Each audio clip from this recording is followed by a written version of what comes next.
sometimes forget who really knows what's the truth. Often dignified, how funny changing the tide. It feels like you already knew. That's the devil, you would never run in circles. Feels like you already knew.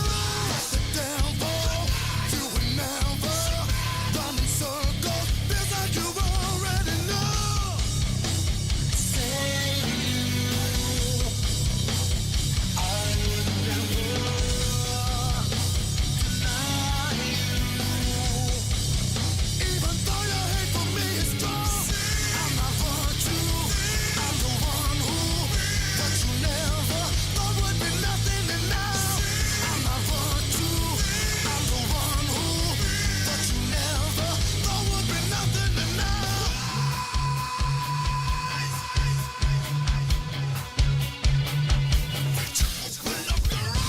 And now you realize, always you lived in a dream.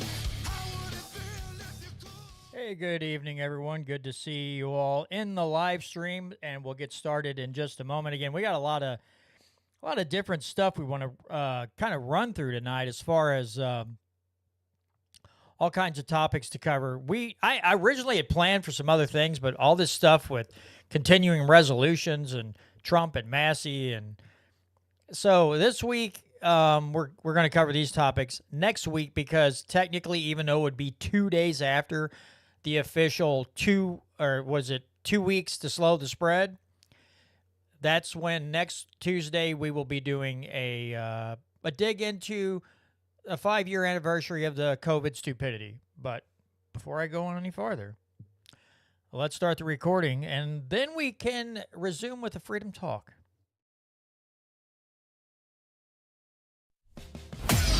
The Constitution isn't just a document. It's a blueprint for freedom. We're breaking down politics at every level, exposing government overreach, and going where the mainstream media surely won't. Join us in defending individual rights against the bureaucratic tide. You're listening to the Missouri Liberty Report. All right, folks, and we're back with another edition of the Missouri Liberty Report. Thanks so much for joining us this evening on YouTube and Rumble. I will tell you that next week, if the show starts a little late, it's because I am going to switch streaming software, because Skype is going away May 5th, and that's what Brandon and I use every week. It's nice and simple. I set up my NDIs in the live streaming, the live streaming software, and we just go on generally without a hitch. Generally, if there's a hiccup, it's on my end. My computer does something stupid, or somehow settings get changed. But that's going away in May, so to preemptively, instead of scrambling at the last minute to try to fix things, we're going to start the show next Tuesday. I'll be switching streaming software. So if you're watching the live stream, it might look a little different. The quality will not degrade. Not that we're sitting in a multi-million-dollar news studio anyway. We're not like Channel 5 or Fox News, but it will have a little different look. But in case there's a little bit of a hiccup in startup, I'd like to try to maybe do a test run the night before, just to make sure everything's kosher with it before we go live Tuesday night. But in case we start a little late, it's probably John having technical issues. But I will try to have those all ironed out before we actually start recording the show on Tuesday night. All right, with that being said, okay, I think a lot of us, it doesn't take a genius to look at the federal government and go, wow, that's a big freaking pile of dog, you know what. It's just a huge pile. It's just a huge dumpster fire. We all get it. And so we got the stuff with Trump and Massie going back and forth. We've got the Epstein client list that was going to get released, and now they're screaming national security risk. But I guess really, generally, what I'd like to do with the show is, because the name says Missouri Liberty Report, We'll start off with the Missouri news first, and then we'll go to the national news. So let me get this one here. So basically, I don't know how many people have seen it, but they had filed a lawsuit against China for unleashing COVID on the world. And Andrew Bailey, who succeeded Eric Schmidt as state attorney general, the court awarded Missouri $24 billion plus in damages. So I'm just gonna, for right now, I'm gonna pull up this. This is the tweet or post. I still want to say tweet. I still got Twitter on the brain. Whatever. But this post from Eric Schmidt says, breaking. When I was at AG in Missouri, I sued China for unleashing COVID on the world. My successor and friend, AG Andrew Bailey, continued to work, and today the court awarded Missouri $24+ billion in damages. Missouri can now seize assets. Just call us the show me in apostrophe, or I'm sorry, yeah, apostrophes. Not apostrophes. What's the Parentheses. Parentheses. It's been too long since I've been in school. The money state. So we've got that, and now Brandon has sent me a bunch of slides, so I need to get them all in order so I don't do anything ditzy here. Let me pull them back up on the screen. Brandon, if you want to read these. Yes. Go ahead. So this is, I like this. You know, I'm not a huge fan of the AP, but this is some pretty decent work. So it's an AP article from John Hanna and Summer Ballantyne.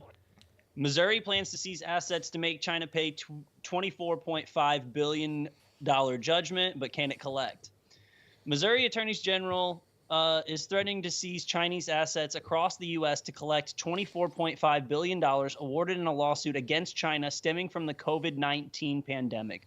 But experts were skeptical Monday, with one saying, good luck with that.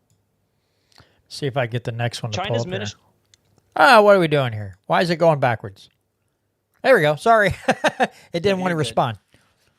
China's Ministry of Foreign Affairs said this week that it does not recognize a U.S. federal judge's recent ruling siding with Missouri's claim that China hoarded personal protective equipment during the pandemic, harming the state and its residents. China called the lawsuit absurd when it was filed in 2020 during the early months of the pandemic. Excuse me. And it did not participate in a brief trial held in Missouri in January. Missouri Attorney General Andrew Bailey, a Republican, hailed Friday's ruling from U.S. District Judge Stephen Limbaugh as a landmark victory in efforts to hold China, its Communist Party, and 7 other government or scientific agencies responsible for the costs of the pandemic in the U.S. If China won't pay the award, the state will seize assets, Chinese-owned assets, including farmland, Bailey said. Those assets are not required to be within Missouri and can be located anywhere in the United States, Bailey said in a statement Monday. While we have not partnered with other states on this particular suit, we have encouraged others to work to hold the Chinese government accountable and seek justice for victims, end quote. International organizations typically negotiate such disagreements, or the federal government will take legal action on behalf of a state, said Paul Nolet, a Marquette University political scientist. He said a state acting on its own could be a problem because that can really complicate relationships between the countries. He said the prospect of money actually changing hands is very slim. According to the latest U.S. Department of Agriculture statistics, Chinese interests owned about 44,000 acres of farmland in Missouri at the end of 2023, 0.1% of the state's 44 million acres. Bailey said he will work with President Donald Trump's administration to identify Chinese assets in the state. But Levin said it is not clear that the Chinese government or the other defendants in this case, as opposed to the Chinese individuals or companies, actually own anything in Missouri. He doubts that Bailey has the authority to seize assets outside of Missouri, and even claiming the assets that can be seized could take time, he said. Good luck with that, Levin said. This is a lot of sort of tough talk that will highly likely fall apart in the details once they get into a courtroom. After the case was dismissed by the same judge who made this ruling in 2022, Missouri appealed, and an appeals court said that one part of its lawsuit could proceed, alleged hoarding. When Chinese officials didn't respond, Limbaugh accepted Missouri's estimate of past and potential future damages of more than $8 billion, tripled it as federal law allows, and added 3.91% interest until it's collected. We intend to collect every penny by seizing Chinese-owned assets, including Missouri farmland, Bailey said after the ruling. So, here's the thing. This is what I mean. Not that they're wrong, okay? Not that whatever they're stating. Let me find the right.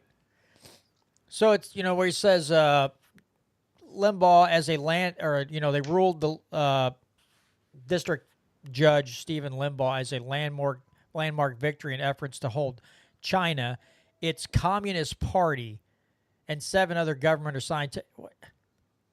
Like, you even have to put that there's a Communist Party in China. I hate that there's the political slant to this, which is this ties right into what Missouri Republicans have been, some of them in the Freedom Caucus have been bantering about, as far as we can't let China own farmland and we have to divest ourselves of China and China, or as Trump would say, why did you call it a China virus? Because it came from China. So it's this. It bothers me a little bit that there's this Communist Party. The Chinese are taking over everything, but then you see what they actually own, which is 1/10 of 1% of the state's 44 million acres. They act like China owns half the land in Missouri. And I guess they really don't. But I don't, again, they're going after China for, they're allowing the hoarding of the PPE. The court said you could go, after them for that. But looking at it, and okay, a lot of people are going to take this as a victory lap. Maybe a little bit of it should, because it did stem from China, even though we funded gain of research in the Wuhan lab. Sure, go after China, get you some money. But from my perspective, sitting in this chair, as we all live through the stupidity, they hoarded PPE. Yeah, PPE that you didn't need to. You're worried about the masks. Maybe the hospitals might have been, but the general public, like, who cares about it? The mask didn't work anyway. So at the end of the day, I'm like, okay, I guess if you can slide that through, I don't know. It just seems to be tied to the fact that the Republican spin right now on everything evil is some Democrats, and then the Chinese, or what they always say, the Chi-coms. That was Rush Limbaugh's favorite thing. The Chi-coms are coming. It's like Rush Limbaugh is like the new age Paul Revere, but instead of saying the British are coming, he's like, the Chi-coms are coming, the Chi-coms are coming. And it was always China, China, China. But yeah, that's just a little bit of my take on it. It just seems, again, yes, the Wuhan lab was in China. It leaked from there. We know that crap. So there is that legitimacy, but this, I would guess that there is some political leanings to this because it came from China. If it came from another country, I would almost bet you dollars to donuts they probably wouldn't sue that country. But because it's China, and China's if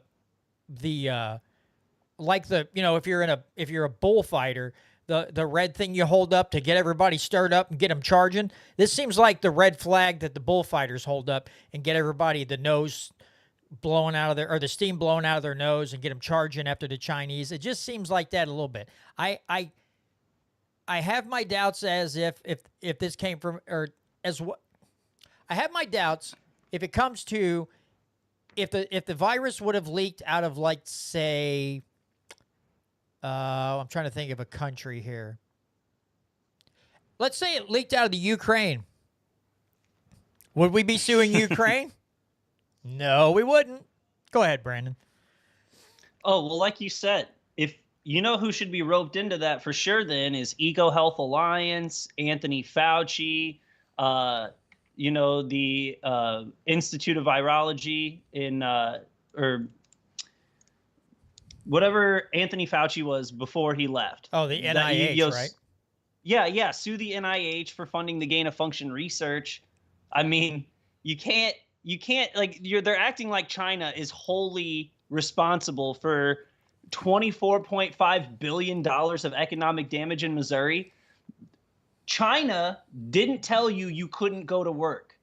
China didn't tell you couldn't go see your grandparents in a nursing home. That was your local official. Like that was your mayor and your governor and the president telling you couldn't leave. That was not China. So you can't blame China for all of the economic downturn. And one thing I find interesting, and maybe I'm wrong about this, I read this, but I was busy and I didn't have time to take notes of it, and I couldn't find it later. But I'm pretty sure that the Chinese owned land, the owned farmland in Missouri, is because a Chinese company bought out Smithfield Farms. And so even of the 44,000 acres that are Chinese owned, they're ran by American workers. So they're just owned by a Chinese company. And so I don't, you're going to take away, you go after that company, those people could lose their jobs. Or what, are you going to liquidate the farms to make the money for this and then give them to like the highest donor in the Republican Party? Like what's going to happen to that farmland once they seize it anyway? They're going to have to sell it, and they're going to sell it to the highest bidder, which is going to be, at a discount, I'm sure, but to their buddies. Yeah, I'm trying to find the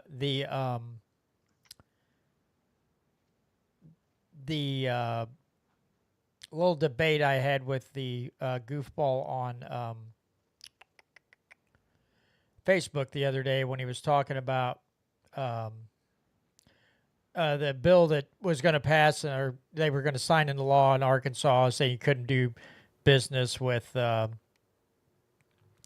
China anymore. And this guy was like, "Why can't we do this here?" And blah, blah, blah, blah, blah. And it's like, dude, get a grip. I have to go way down in my notifications to find this goofy thing. Are we going to stop getting oil from the Saudis because we don't like them? Are we going to stop getting, rare earth minerals from Africa if we don't like the person in charge? Like, you know what I mean? You're just causing a higher burden on the American consumer when you inhibit international trade. Yeah, I'm trying to think. So Jason Sears was the guy that posted what he posted, and I was like, oh, well, that's because you're but yeah, he was going on saying, well, he was telling me that he was like, every business owner in China was, they're all part of the CCP, and I was like, dude, okay, it's like, but do they want to be? Yeah, here's the thread. I finally found it. Let's see. He was just saying, God dang it. Come on. Trying to get all the replies here. All the replies. Okay. I don't want to put CCP members into internment camps, but, because I said, I asked what Tom Martz told me to ask him. I told him, or basically told me to tell him, as if the government told you that the CCP was the enemy, you'd probably be okay with putting in internment camps. He's like, oh, that's he's just going on and on. But I don't remember where he said, oh, I guess you're fine with Chinese infiltrators being in our country. Ever heard of Eric Swalwell? Like, well, yeah, I've heard of him. He's an idiot too. It says, it's amazing how many constitutionalists are willing to do something the people who wrote the actual document would have absolutely not allowed. Like he knows, because clearly he's probably never read a single portion of it. But yeah, he was saying that everybody that owns a business in China is part of the CCP. And I'm like, you think that's by choice or that's forced? You think maybe China won't allow you to open a business unless you're part of the CCP? They may not. Now, I don't know how much this is true, but let's hypothesize here. Let's theorize a little bit, okay? Let's say you can't own a business in China unless you belong to the Chinese Communist Party. Does that mean that you think the Chinese Communist Party is the greatest thing since sliced bread? Or are you doing it because you want to run a business, and the only way you can operate a business is be part of the CCP? It doesn't automatically make them an evil person trying to overtake the United States because they are based in China and they own a business who owns land in this country. Does not automatically make them some kind of enemy that we have to fight. It's ridiculous. Not to mention that if you have like American businesses doing, so China is sorry, I lost my train of thought for half a second, but anyway, yeah, you're basically you can't have China's we can't keep constantly acting like any single person who has to pay taxes to the CCP is loyal to the CCP or likes the CCP. That's like saying every business in America who pays taxes is like, supports everything that America does overseas. Like, sure, we all have to pay taxes to our federal government just like they do. That doesn't mean we support every move they make. That doesn't mean that you can generalize every single American as the enemy. Yeah, I don't. Again, this is one of the new Republican talking points. In the 80s, it was Russia, and now in the 2020s, and even before, and now China. China is the boogeyman. And it used to be that was kind of on at the national level of politics, but now it's filtering down to the states. The Republican National Party, the overall umbrella of the Republican Party nationwide is filtering this crap down to a bunch of Republicans in all the states, especially Republican majority states like Missouri. They're all just jumping on board. Excuse me, like mindless drones. It's like, you guys can't even think for yourselves, can you? You literally can't take 2 seconds to understand that if their ultimate goal is to destroy the U.S.'s economy, that they also destroy their own economy with it.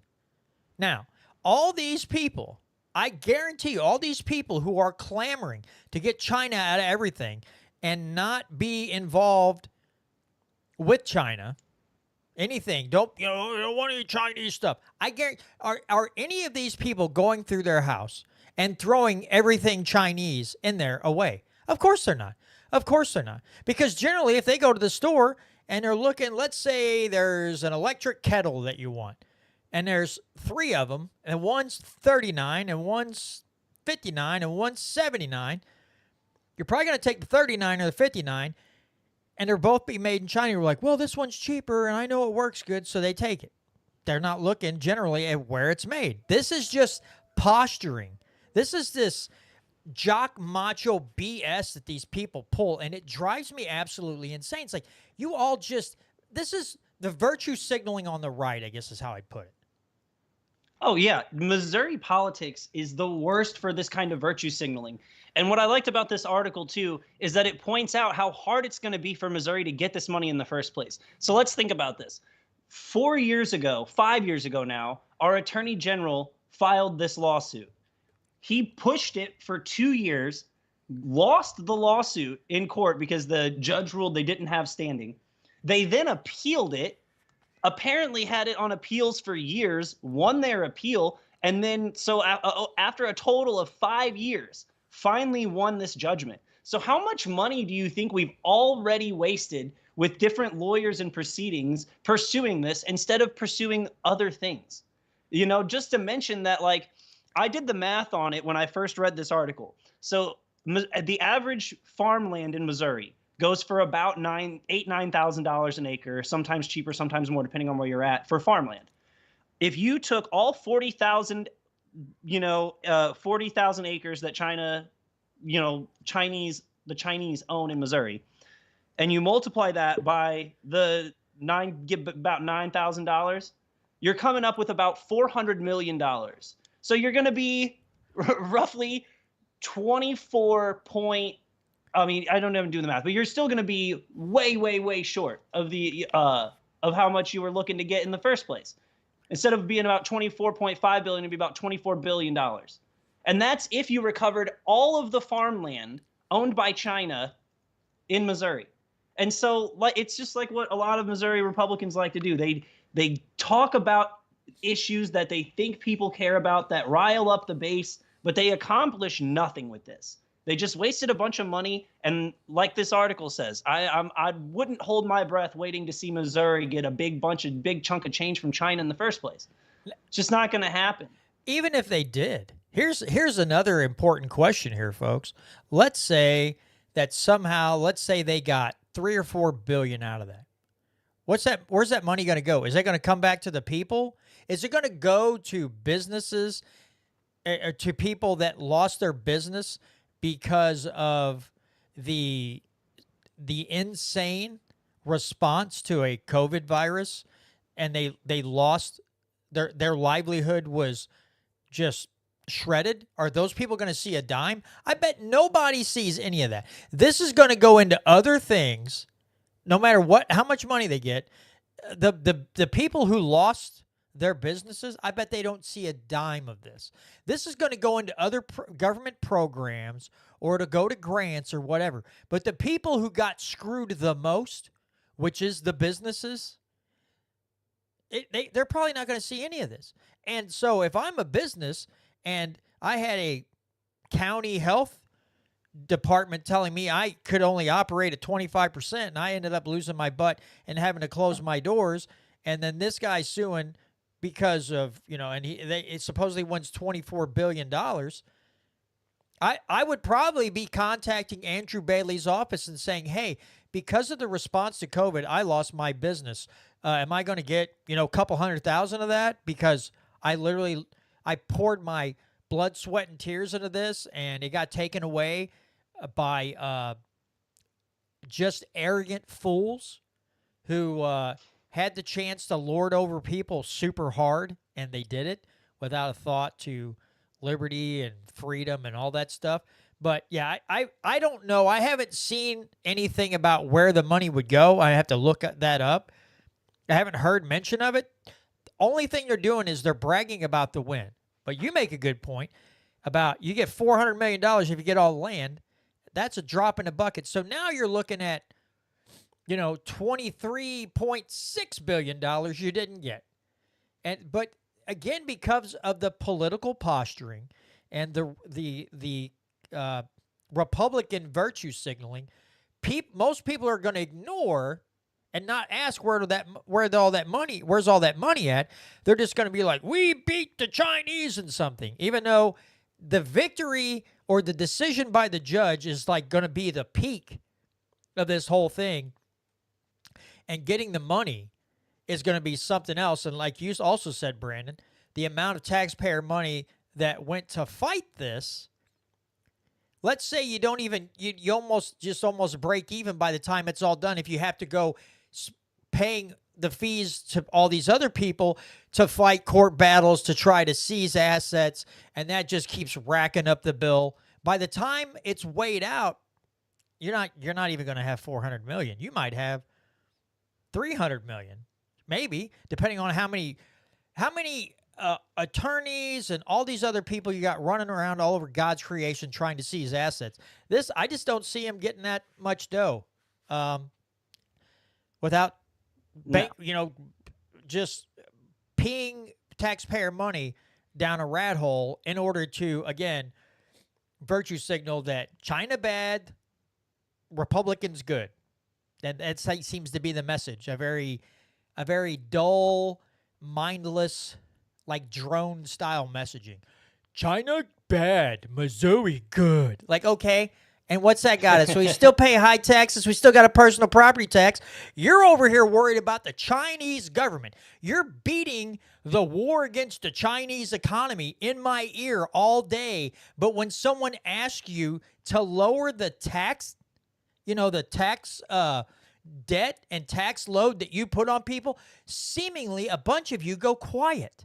So who should I be more mad at? Somebody who owns a a tenth of 1% of Missouri farmland, or the supposed conservatives, the constitutional or Christian conservatives, who won't help eliminate something like the personal property tax or the income tax. But I'm supposed to sit here and go get my red, white, and blue pom-poms. I guess I better get some off of Amazon so I can sit here behind my camera every week and cheer for the Republicans as they fight the big bad Chinese communists.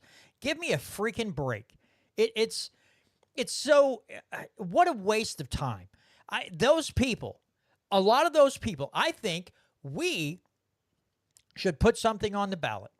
I think, Brandon, you and I should work to put something on the ballot that says every day, the last 5 minutes of session, all the Republicans, well, I shouldn't say it, almost every member of the Missouri House and Missouri Senate should have to walk down to a local park and apologize to the trees for wasting the oxygen that the trees created.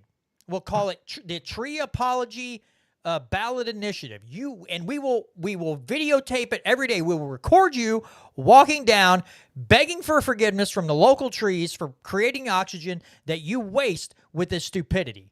It's infuriating. Yeah. I don't know. And you know what, Brandon? This is bad. Okay, this is dumb. It's really it makes me want to. It makes my head want to explode.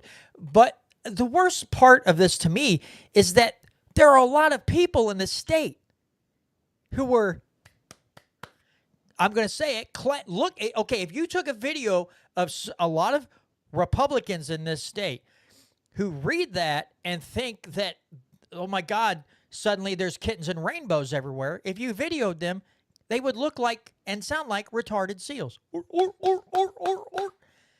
And you'd be like, oh, you lost some brain cells again. I don't know. Now the more we talk about it, the more ticked off I get. We're going to have to change subjects here in a minute. I'm going to start pounding on the desk. I can't believe. Here's what one silver lining to this I will say is that I wish the balance of powers was so where the state of Missouri could sue. I wish states had so much sovereignty that it would be the state of Missouri suing China, not like the federal government, like hashing this out in international courts. I actually do wish that the government's responsibility was so small. The federal government's responsibility was so small that a state could bring a lawsuit like this at some point. But we're not there yet. And so, like we've been talking about for the last 20 minutes, this is all political grandstanding. Like it's not like any of them came out and said, this is we don't expect any money. This is just an acknowledgement of a state's sovereignty to do something like this. That's not the point they're making. Like you said, this is Missouri good, China bad. And also, like you said, when you look at the comments on like Eric Schmidt's post or Andrew Bailey's post or like all the I think our comrade Nick Schroer. Comrade Schroer. Yeah, I think he also posted about this too, like what a big win this was and all that. And I'm just all of the comments on all of their posts are like, yes, about time. Yay, glad we did this. Oh, and it's just like you are so blinded. Either you are a farm account just like, yay, Republicans all the time, or you actually just don't understand that they actually just wasted 5 years pursuing this lawsuit. And I will say Missouri, in a way, like some of the things I like I said, I do appreciate a state attempting to assert their own sovereignty in different times. And the Missouri attorney generals do that occasionally. Like they'll take a big national lawsuit up. Like they'll take it up first. They're pretty good about that. But some of the time it's just a waste of time. Like this is not the first one where we could go back and point to be like, oh, wow, can't believe the Missouri Attorney General wasted all of his time with this frivolous lawsuit. Yeah, I would have rather seen, again, going back to all the businesses that got either shut, they went out of business because of the tyrannical efforts of county officials or health departments or whatever, county executives, the like. I would rather saw those businesses sue Sam Page in Jackson County, whoever headed up their tyrannical lockdowns, for the businesses to sue, because that's the thing. St. Louis City compared to St. Louis County, the executive at that time, Sam Page, was not even, he's not allowed to even push, he's not allowed to do those things. What he passed as far as mandates, the other executives, the city, and whoever else could have sued him. They could have taken him to court and said, you're out of bounds. Why don't these people sue the Sam Pages of the world? We're sitting here hoping that Andrew Bailey or whoever wins a lawsuit against China. But as you said earlier, China did not mandate 25% operating availability on your business. That was your local freaking jerk-offs in St. Louis County or Jackson County or whatever that did that. Well, what's even funnier, too, about what you were just mentioning is that there was a period of time, because the city, when in March of 2020, everything shut down. And then there was a period, and then both the city and the county seemingly reopened at the same time. And then in November of 2020, right before going into the new year, the county shut down and the city stayed open. So like the restaurant I worked at in St. Louis County was shut down by mandate from November through the new year, but you could go into the city limits and eat and sit down at a dining room, and they wouldn't let you. And what's even crazier is not only did Sam Page and other county executives not get sued, but Sam Page got reelected, like after shutting it down again a second time. And then the people of St. Louis County said, that's the guy we want in charge, the guy who shuts us down not once but twice, even when the more densely populated city of St. Louis isn't shutting down. That's ridiculous. It is really stupid. But I don't know. During the time that this was going on, it was infuriating that restaurant owners didn't band together and say, you know what, screw you. We're all going to stay open at 100%. And if people feel safe enough to come in to our restaurant, then by God, we'll serve them. Whether it's alcohol or food or whatever, we're going to do it, whether you like it or not. But again, I guess there was one bar close to Owensville or something, or they were operating under the mandate. And another one was like, we're just going to operate like normal, like whatever. And they were on Facebook or something complaining about the other one not operating at what the mandate was. And it's like, you could fight that too. Instead of turning in a competitor, you could also say, well, we're going to do that too. But you didn't. You chose to, narc out somebody else. And I thought, well, that's a big sissy way of going about your business, but whatever. So do you know if this person who ratted the other person out, do you know if they were actually against the mandates or if they supported the mandates? They never said. They just said it wasn't fair that they were operating under the mandate and the other one wasn't. And I'm just like, then don't. How? Stick together. And if you actually agreed with the mandates, it's even worse for you. Then even worse on you. Yeah, because think about it. If you have 20 businesses in a town and they all say, I guess you're going to have to arrest us all. Generally, especially in smaller towns, they're going to be like, okay, well, we're going to figure something else out. Because if we arrest all these people, everyone's going to be up in arms. Their people are going to be so mad. It's going to look bad for us. But if you have one out of 20 deciding that they're just not going to do what they're told because it's stupid, and the other 19 are like, that's not fair, that one person very easily could have an example made of them. And it's like, okay, I get it. Generally, when you own a restaurant, you're in competition with other restaurants, and you want to try to drive people to your business. To me, you don't do that by narking the other ones out. Same thing, they talked about doing food trucks in town, and these local businesses were like, well, they don't have to pay this or they won't have to pay this. It's like, okay, maybe you should fight to not have to pay that too.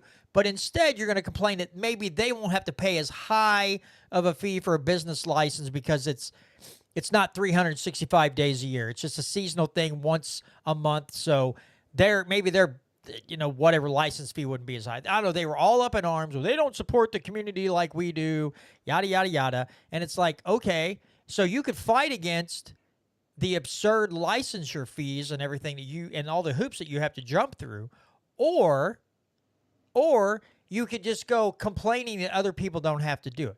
And if it's me, I'd rather fight against paying these license fees because, I mean, what's it do? It funds the health department, and then the health department guy comes in. If he's having a bad day and he just decides he's just going to bust your cojones, then he's going to. And it's arbitrary because he's just having a bad day that day, and he's not going to the other 99% of the time he comes in, he'll be like, well, I don't really care about that. You should have it this way, but I'm not going to mark you down. And he just has a bad day one day, and he's something like, I'm going to mark you out for everything. Like, oh, look at that. There's a grain of sugar in the mustard bottle. You have to close you down for a month. It is. These people get on power trips. Good example. We've had a farmer's market around town for years.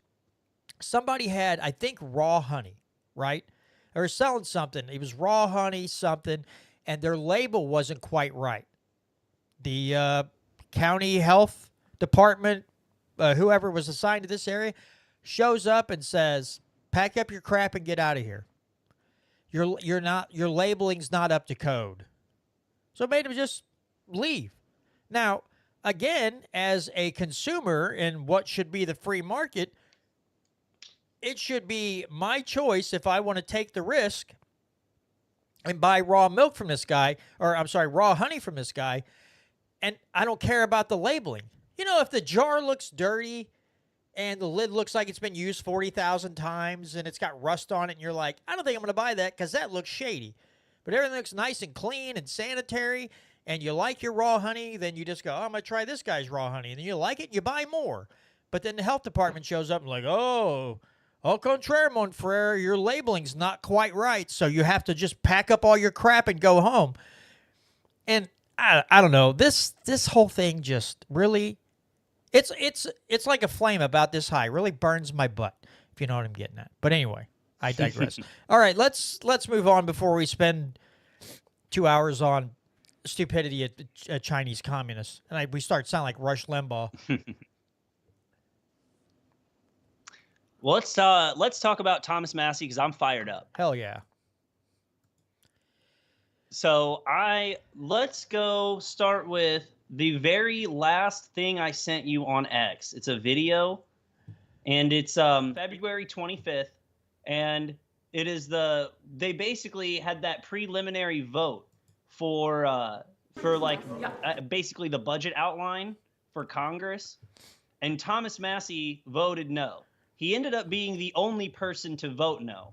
But this is like his explanation that he gave to C-SPAN right after a closed-door meeting with all of the Republicans. All right, let me play this real quick. Can you just talk to us? Are you still a no? Is there anything? They convinced me in there. I'm a no. Is there anything? Look let me their own numbers. If the Republican plan passes, under the rosiest assumptions, which aren't even true, we're going to add $328 billion to the deficit this year. We're going to add $295 billion to the deficit the year after that, and $242 billion to the deficit after that, under the rosiest assumptions. Why would I vote for that? So are you solidly a no? Yeah, they convinced me. I was a lean no until this meeting. Now I'm a no. This no confirmed. This is a no. Why? Why? They're talking points. Look. These are not something I made up. This is the leadership's talking points. It adds $328 billion to the deficit. It adds $295 billion to the deficit the year after that. The only way they get to this magic thing where it's not going to kill our country is 5 years from now, they imagine that 2.5% growth accumulates, and that Even right here, they say they're going to cap discretionary spending. You think we're going to cap discretionary spending and then spend at the rate of inflation after that? That has never happened. So their assumptions are wrong. But even if you take their assumptions at face value, they told us in there they're going to increase the deficit in 2025 by $328 billion. And I've been here long enough. I've been here 12 years. So I've seen a 10-year plan or two come all the way to 10 years. Under Boehner, we had these 10-year plans. Under Ryan, we had these 10-year plans. Anything past the third year never happens. All right, thanks. All right, so there's that there from Mr. Thomas Massie, and again, so eloquent in telling you exactly why he voted the way he did. I love how he comes out, he's like, oh, they changed my mind. I'm voting no. And everybody thinks he's going to vote yes. So he does that little misleading thing at the start. That's just classic, as his Twitter handle used to be Sassy with Massie. So, yeah, that's perfection right there from Congressman Thomas Massie. So with that in mind, Trump wanted to push through a continuing resolution, which is where they don't come up with an actual budget. They just agree to basically raise the debt ceiling so they can spend how. And Thomas Massie has taken issue with this and has decided he is not going to vote for it, which is going to be a government shutdown. And I don't think Donald Trump's ego could handle it. So if you want to pull up the Trump social Massie post. Got it up there now. Yep, go ahead. Thank you to the House. I'll try to read it in Trump's voice. Thank you to the House Freedom Caucus for delivering a big blow to the radical left Democrats and their desire to raise taxes and shut our country down. They hate America and all it stands for. That's why they allowed millions of criminals to invade our nation. Sometimes it takes great courage to do the right thing. Congressman Thomas Massie of beautiful Kentucky is an automatic no vote on just about everything, despite the fact that he has always voted for continuing resolutions in the past. He should be primaried, and I will lead the charge against him. He's just another grandstander who's too much trouble and not worth the fight. He reminds me of Liz Cheney before her historic record-breaking loss. The people of Kentucky won't stand for it. Just watch. Do I have any takers? Anyway, thank you again to the House Freedom Caucus for your very important vote. We need to buy some time in order to make America great again, greater than ever before. Unite and win. Deranged. Again, the new, sometimes new, not so new, Republican jargon mixed in here. And again, what's he do, right? They're going to raise the debt is going to go up, right? They're going to have a higher deficit. So what is these political parties, Republican, Democrat, what do? Right? They shift the focus away. So what's he say? They hate America and all it stands for. That's why they allowed millions of criminals to invade our nation. Now, that's not a lie. I wouldn't say millions of quote-unquote criminals. Now, if they came here illegally, technically they did break the law and they're criminals, but sometimes they try to make it sound like every person across the border is a mass murderer or a mass, or just some kind of serial rapist or something, right? So, and we know that's not the case. But that's funny. Right at the beginning, it's diverted attention away from they're adding to the deficit, which is not mentioned in here. But we have to do this continuing resolution, even though they're supposed to be draining the swamp and making America great by getting rid of all this wasteful fraud and abuse and this wasteful spending, and then they divert the MAGA attention by bringing up illegal immigrants and all this other stuff. And then he goes right to attacking Massie, which he also got called when he forced a vote on the CARES Act. I believe Trump called him a second-rate grandstander or a third-rate grandstander, which Massie said, I thought I was a first-rate Grand Center. It kind of hurt his feelings. But same thing. He's pulling out.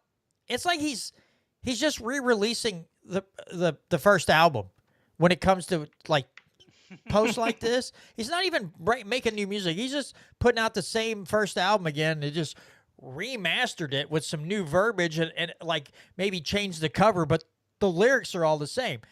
And then he has to bring up. Also, how can you look at Thomas Massie and even think that you can compare Massie to Liz Cheney?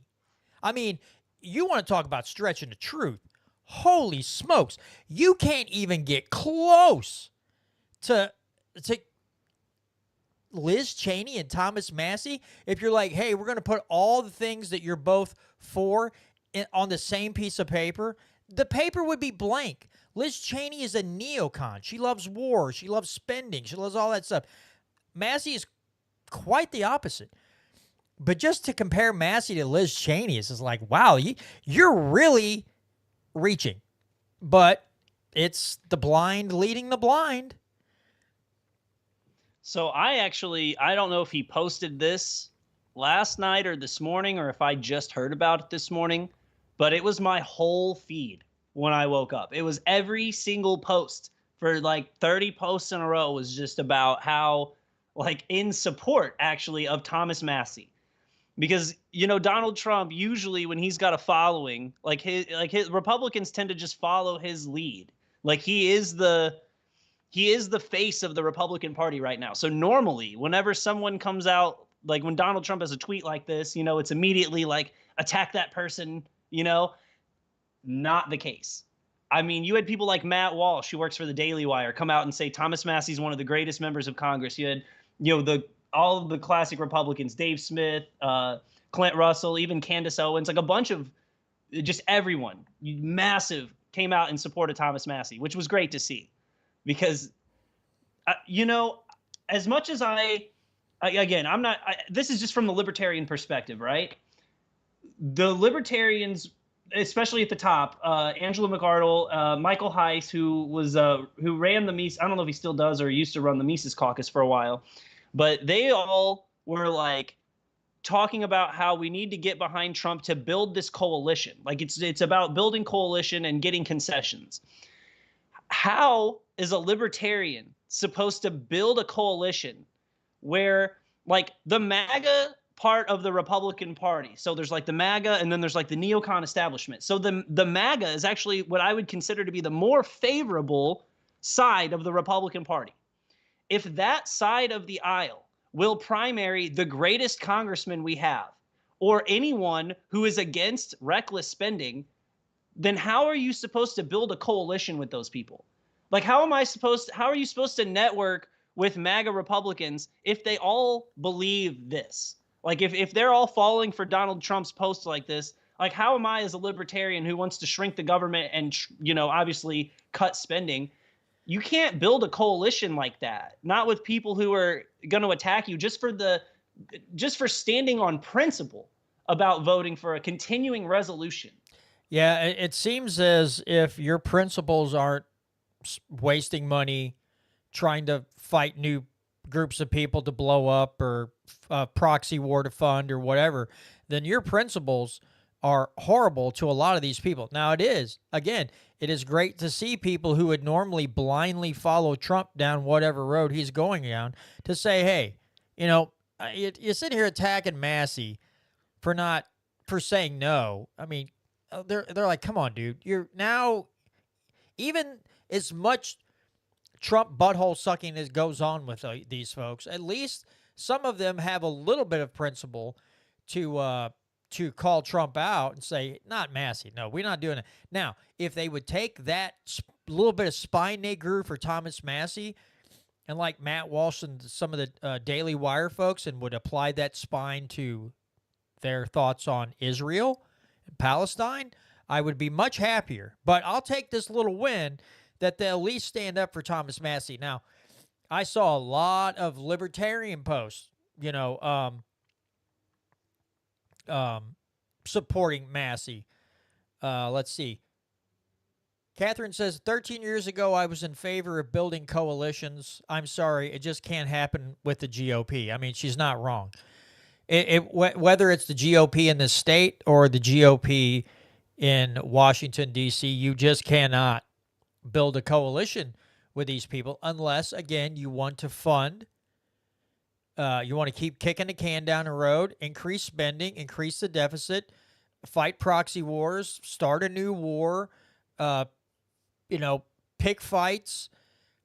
I'm fully expecting within the next couple years before Trump's term is up. Now, this is maybe I'm way off base, but the whole thing that went down in Syria and the guy that's in charge there now, who we originally had a bounty on, I would expect by the time Trump's out of office that there will be Israel will be telling this administration that we need to go take that guy out and install somebody else in leadership in Syria, because who will be even more friendly to Israel or whatever. But I fully expect that guy will be our enemy down the road, because we love to do that. We love to fund them, and then we like to yank the rug out from underneath them and install another dictator in their place.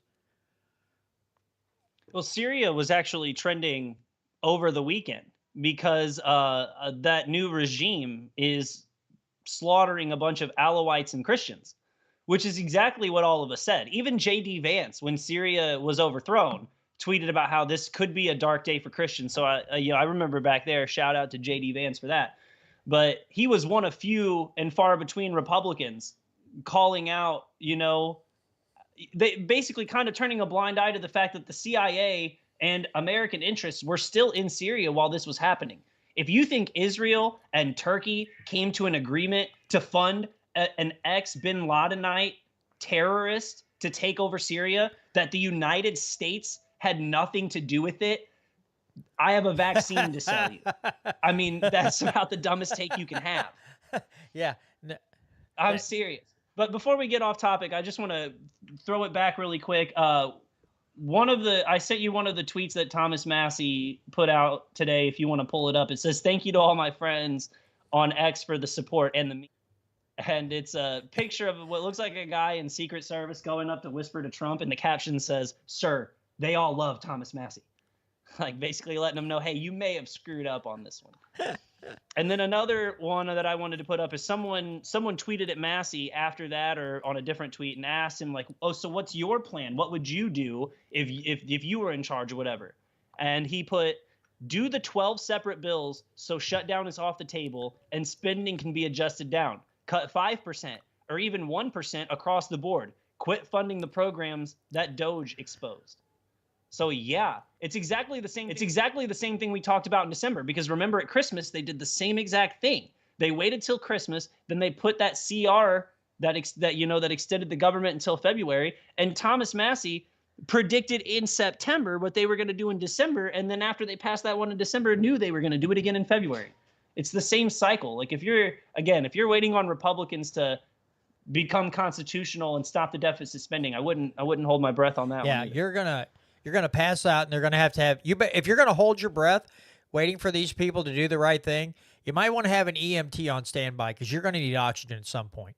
You're gonna turn purple, pass out, and you may be in a coma. So you better have the little oxygen thing stuck up your nose. You might hold your breath, but at least when you finally gasp for air, you'll have plenty of good, oxygen to support your somewhat feeble mind. At that point, it is just crazy to listen to this. It is not surprising. This doesn't surprise me at all. This is more the people who are just following a line. This is this cult, big government cult that they say they want to fight it off, but it doesn't seem like they really want to in the end when it comes down.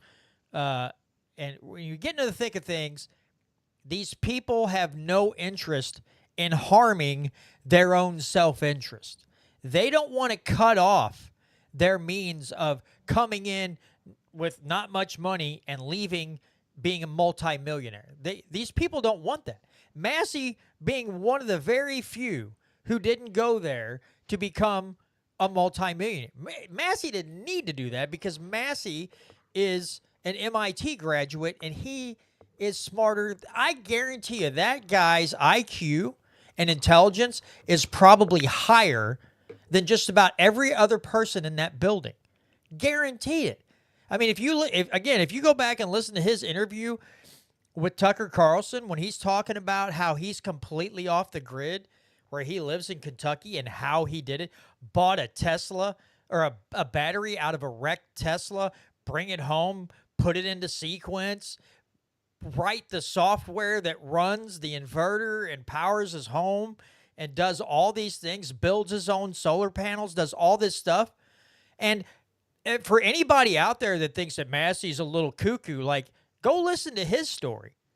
You're going to realize that there are a whole bunch of people up there that the only degree they have is the degree they earned in the University of Bull you-know-what. Because they're really good at BSing people and lying to them and saying the words that make the hamsters run in the wheel. But that's the only intellect they have.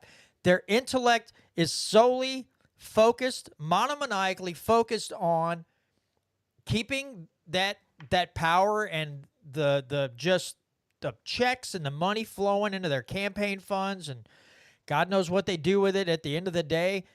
I'm sure they probably start their own what do they call it, like different not agencies, but almost like nonprofits, but where they can get salaries from it. God knows what they do, but it's shady, it's evil. They don't care about you, and that's all you really need to know. They suck.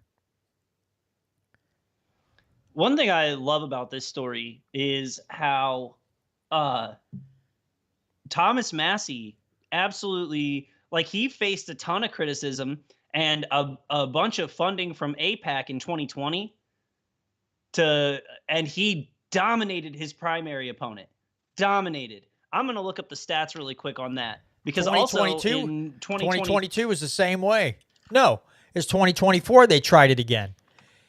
I think they threw like $200,000 or $300,000 at his primary opponent, and he still smoked his opponent, like big time smoked him. I gotta hit a ad wall for the New York Times. Hit one for the Washington Post too. Nope. So is this 2024? Yep. Thomas Massie beat his primary opponent 40,000 votes to 6,000 votes, a 79 to 12%. Well, I guess there was one other candidate in there who also got 6,000 votes. So yeah, he won 75 to 12%, but that was his next highest competitor. So if he thinks that the people of Kentucky are going to turn on Thomas Massie because he said so, they didn't do it in 2020 and they didn't do it in 2024. They're not going to do it in 2026. And even if they have all of the funding in the world, I'm sure the libertarians and constitutional Republicans and just fans of liberty will back Thomas Massie so hard. Like, if it came down to it where I had to help Thomas Massie, I would drive to Kentucky.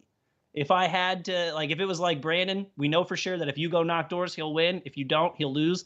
I'm going. So it says that. Yeah, it's crazy that Trump would even pick this fight.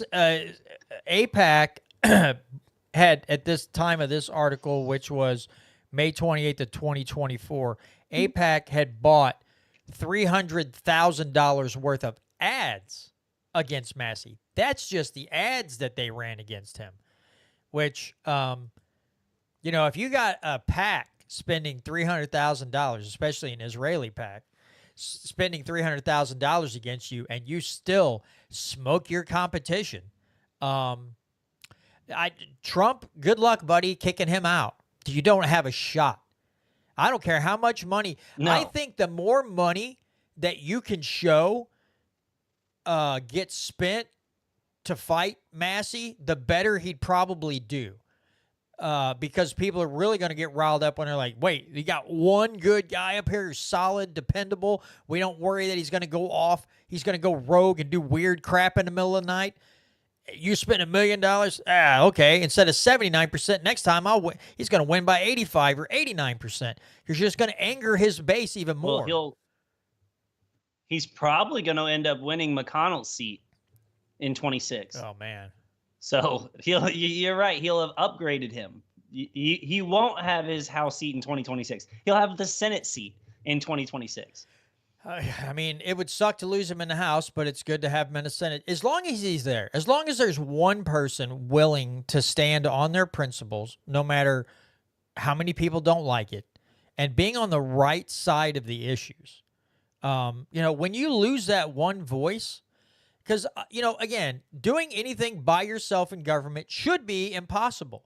You should not be the only, then you're talking a monarchy, or you have a dictator in office and you're the lone person making the choices and doing everything. But losing a voice like Massie in Congress is not good, because you have that one guy that you're like, I can depend on him. He's going to give me an unedited version of what these people are trying to do. And it'll be to detail, and you know exactly what's going on. Yeah, I'm not worried about it. I think, we'll protect Thomas Massie if need be. He's not going anywhere. Yeah, I certainly. So, do you want to talk about Epstein? Yeah, let me. Let's see, where's that? So we got that one. Okay, I know you have a video here with from Glenn Beck. We can pull that up real quick. Yeah, I have two about where'd it go? I have two about Epstein maybe it's that I the sent one you above on. it. I just don't want it to. Well, either one. It doesn't matter which order. Just let me know which one you're clicking on, so I can watch along with you. Dan Bongino one first, and then we'll go to the Glenn Beck one. So let me switch screens here, and I'll play this from Dan Bongino, who we all know when Trump was running, he's talked all this smack on Hillary and Epstein, Gene Epstein, not Gene Epstein, Jeffrey Epstein, all this other stuff. Gene Epstein's a good guy. He runs the Soho Forum. I almost screwed that up entirely. What were you going to say? But also, yeah, Dan Bongino is now the deputy director of the FBI also. So, has power and influence now. All right, let's play this audio and see what Mr. Bongino has to say. A year and a half after that, I'm in a green room at Fox, and I'm not going to say who because they didn't give me permission to share it, but the short story, but not who they are. It says, Epstein's an intelligence asset for people in the Middle East, right? I'm like, no, I didn't know that. I'm like, you sure of that? The person, let's say, is like, I'm absolutely sure of that. That he's either a witting or unwitting asset, intelligence asset, meaning his plane and that island, the cameras, there's a big assumption out there that these videotapes were exclusively in the custody of Epstein. That's a huge mistake. The reason they wanted this story to go away is because there's an assumption like, oh yeah, Epstein had him. No, he wasn't the only one who had him, according to this source. These assets, that's why this blackmail story makes so much sense. Which Middle Eastern countries they are, I don't know. But this person, who is a very, very good reporter, I mean, aces, right? Swore Epstein was either a witting or unwitting intelligence asset, and they may have had his plane wired up, and they're the ones who have all this stuff. So the point is, to sum it up, how do you know some of these countries aren't going to some of these power players who aren't making decisions? Because, hey, you wouldn't want this video out there, right? How do you know? 100%. I mean... So there's that. I mean, Bongino saying that he has sources saying that he's, an intelligence asset. For who? A guy named Jeffrey Epstein, dating a lady named Elaine Maxwell, daughter of Robert Maxwell, known Mossad agent. Who do you think this intelligence in the Middle East? Who could they possibly be talking about here, John?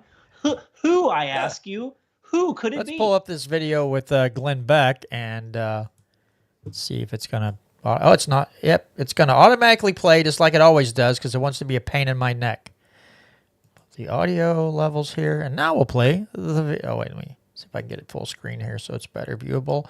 Here we go. Let's look at Epstein for a second. When you're looking at his circle of influence, he is somebody who's kind of recruiting, just getting people on tape doing horrible things or raising money so they're in the pocket, right? Is that kind of his role? I think that's part of it, but at the same time, he's doing a lot of that. He's also involved in financial crimes pretty much throughout his career. I mean, that's the common thread from Epstein from the 70s Right. until his But second they would arrest. know really. that if he was working as an operation, that would kind of be overlooked. I think it was right? known. I mean, even in January 2020, you have John McCain's wife, Cindy McCain, saying, we all knew what Epstein was doing. Right. And this is the wife of a senator with no direct connection to the Epstein scandal. So that means top people in our Congress and Senate knew what Epstein was up to, and nothing was done. And so does that, I mean, is there a big body count? Around Epstein? Yeah. I think there is to an extent. Mark Middleton, who I just mentioned, was found hung by the neck by an extension cord in May with a shotgun wound to the chest. And it was ruled suicide in Little Rock, Arkansas. And a local court ruled pretty shortly thereafter that no video or, photos of the scene could be publicly released. And this was only after... Mark Middleton had been involved in Chinagate and numerous other scandals, but that only happened just a few months after the visitor logs of him meeting with Epstein was released last December and published by the UK's Daily Mail. So that's one. But that's one recently. You also have Jean-Luc Brunel, who was a major facilitator of his sex trafficking activities, particularly when it came to the modeling industry. Turned up dead in his prison cell. You have Epstein himself, and then you have the son of Esther Salas, who was the judge overseeing the Epstein Deutsche Bank case, murdered at her home. All right, so there's that. I remember, in fact, the guys from Good Morning Liberty talking about the one where the guy was hung by an extension cord and had a shotgun wound to his chest or abdomen, and they ruled it a suicide. But the thing is, the gun was like 30 feet away. And so they were like, did the shotgun have that much kick that when he aimed it at his own chest and pulled the trigger, it flew 30 feet away? Like, wow, that must be one powerful shotgun to do that kind of damage. So, again, and it's funny because how many times, I wonder if this person was also associated with the Clintons, because how many advisors or whoever, how many people that have worked for the Clintons over the years have, quote unquote, committed suicide, unalive themselves, as the kids say nowadays. But how many people that have worked for the Clintons have ended up dead? One of the more famous ones was, oh my God, now I'm not going to remember the name of the town, Mena, Arkansas. 2 black boys found dead on the railroad tracks. They suspect that someone was afraid. They saw, the 2 black boys saw something happening at a nearby airport where cocaine was being brought into the country and then swapping planes and being flown out during the whole Iran-Contra thing. And they were found dead, I believe, on the railroad tracks. You had all these other Clinton aides and everything else, offing themselves supposedly, and all. It's just like, what is in the water in Arkansas that makes everything so toxic and corrupt? Like, somebody needs to send, like, apparently, even though I'm not a fan of, like, the Department of Natural Resources, those guys are clearly not doing their job, because there's something in the water in Arkansas that makes people extra murderous. At least if you live in the Clinton home or work around the Clintons, they must spike the water for the Clintons. They're not getting that high-quality H2O, as the water boy would say. They're getting some nasty Gatorade or something. But, man, people dying all over the place. Well, yeah, the Clintons is we could have a whole separate episode Yes. on, all the different unaliving themselves that have happened around the Clintons. But what's funny, what I love about this Epstein story,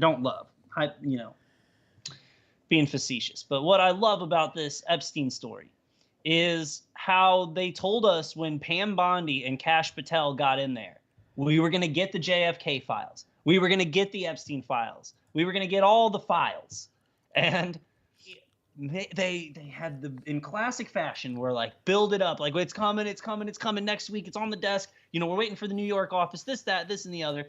And I'm not saying that the Southern District of New York's FBI office probably was deleting files. That's what the rumor mill was spitting out.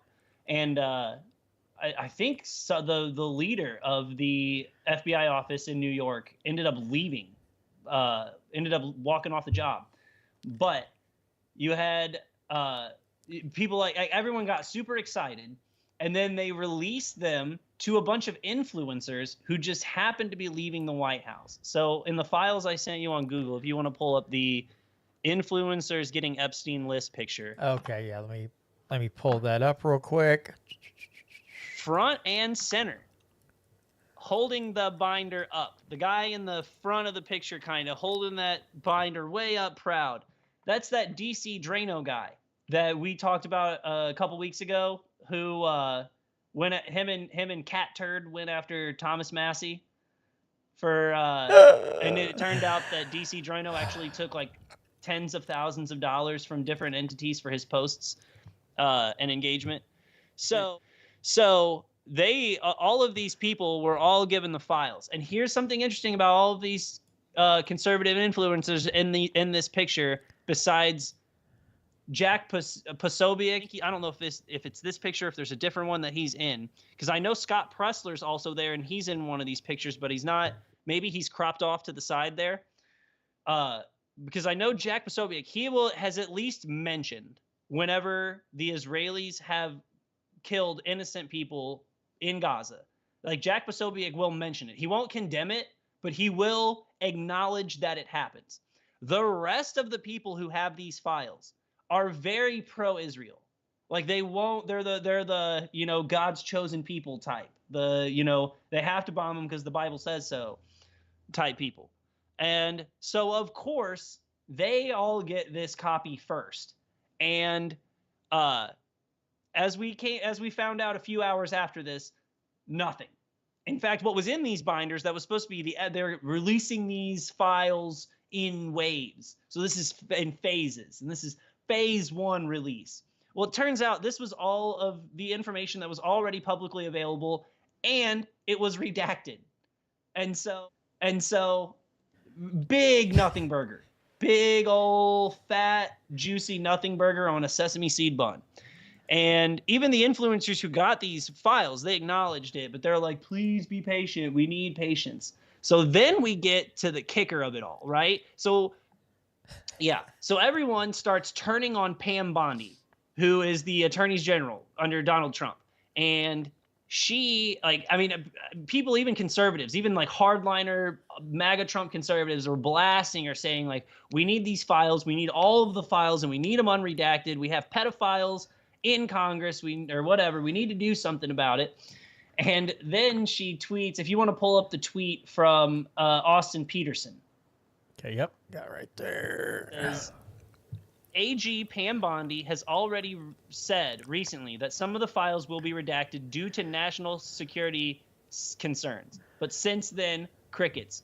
Who or what do you think they're trying to protect? And when do you think we'll actually see phase 2?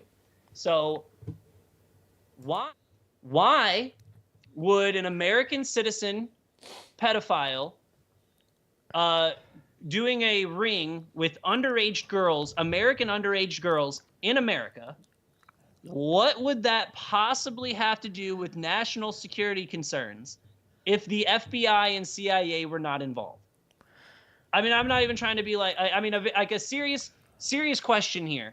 Whenever Pam Bondi announced that she was redacting these files due to national security concerns, what even, like, how would you be able to sell that phrasing to the American people and not make them super angry?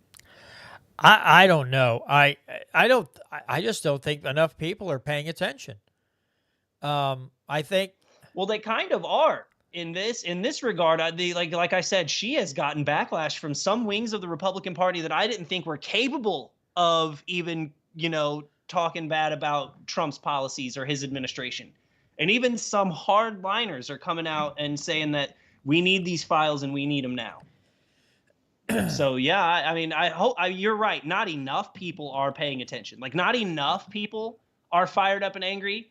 And with this MAGA crowd, and with a lot of just people in general, they'll be on to the next thing in 2 days. You know what I mean? Like, everyone's freaking out about the Epstein files. Trump's like, I'll just pick a fight with Thomas Massey, and everyone will stop talking about it for at least a full day, because they were right. It has been the only thing I've talked about all day on X is Thomas Massey and that attack. So in that regard, he's probably right on that strategy. Just say we're redacting it for national security concerns, move on, and hope that most of your base forgets about it in time.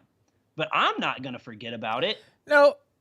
Trust me, I'm going to be one of the people tweeting at Pam Bondi, or posting. I do the same thing, call it tweets.